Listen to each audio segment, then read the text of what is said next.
بسم الله الرحمن الرحيم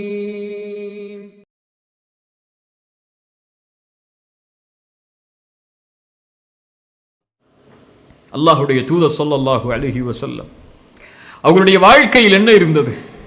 3 வேளை அல்லாஹ்வுடைய தூதர் வயிறு நிரம்ப உண்டது கிடையாது. அல்லாஹ்வுடைய தூதர் படுப்பதெல்லாம் பேரித்த மரத்துடைய ஓலைகளில்தான். ஒரு குறுகிய வீடு, சுஜூது செய்வதற்கு ஆயிஷா ரலியல்லாஹு அன்ஹா தன்னுடைய காலை நகட்ட வேண்டும்.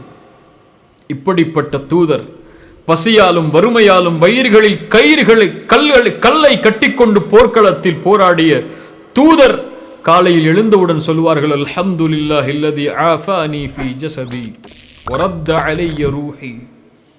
என் உடலில் ஆரோக்கியத்தோடு என்னை எழுப்பிய அல்லாவிற்கே எல்லா புகழும், என் ரூஹை திருப்பிக் கொடுத்த அல்லாவுக்கே எல்லா புகழும் என்பார்கள். மரணத்திற்கு பிறகு உயிர் கொடுத்து எழுப்பிய அல்லாவிற்கே எல்லா புகழும் என்பார்கள். இரவு நேரத்தில் உறங்க போனால் அல்லாஹ்வுடைய தூதர் ஸல்லல்லாஹு அலைஹி வஸல்லம் சொல்லுவார்கள், அல்ஹம்துலில்லாஹி அல்லதி அத்அமனா, எங்களுக்கு உணவளித்த, எங்களுக்கு தண்ணீர் அளித்த, எங்களை பாதுகாத்த, அரவணைத்த அல்லாஹ்வுக்கே எல்லா புகழும். எத்தனையோ மக்கள் அரவணைக்க யாரும் இல்லாமல், பாதுகாப்பான தங்குமிடம் இல்லாமல் தவித்துக் கொண்டிருக்கும் போது எங்களை பாதுகாத்த, இன்றைய தினம் முழுவதும் எங்களை பாதுகாத்து அரவணைத்து உணவளித்து தண்ணீர் அளித்த அந்த அல்லாஹ்வுக்கே எல்லா புகழும் என்று கூறி உறங்குவார்கள்.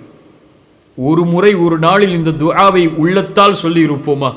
யா அல்லாஹ், இன்று நீ கொடுத்த உணவுக்கு நன்றி, இன்று நீ கொடுத்த தண்ணீருக்கு நன்றி, இன்று நீ கொடுத்த பாதுகாப்பிற்கு நன்றி, இன்று என்னை அரவணைத்ததற்கு நன்றி, நோயில்லாமல் இந்த நாளை நகர்த்தியதற்கு நன்றி, இன்னொரு நாளை எனக்கு கொடுத்ததற்கு நன்றி என்று அல்லாஹ்வை புகழ்ந்தவர்கள் எத்துணை பேர். ஆனால் கவலையோடும் இல்லாததை நினைத்து வருத்தத்தோடும் அல்லாஹ்விடத்திலே சதா நேரமும் முறையிடுபவர்கள் எத்துணை பேர். அல்லாஹ் ரப்புல் ஆலமீன் ஒரு அடியான் நன்றி செலுத்தினால் அல்லாஹ் நேசிக்கிறான் அந்த அடியானை.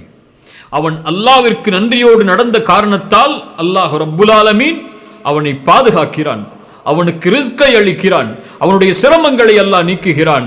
அவனுக்கு அவன் எதிர்பார்த்த துணையை விட சிறந்த துணையாக அல்லாஹ் ரப்புல் ஆலமீன் அவனோடே இருப்பான். அல்லாஹ்விற்கு நன்றி செலுத்தினார்.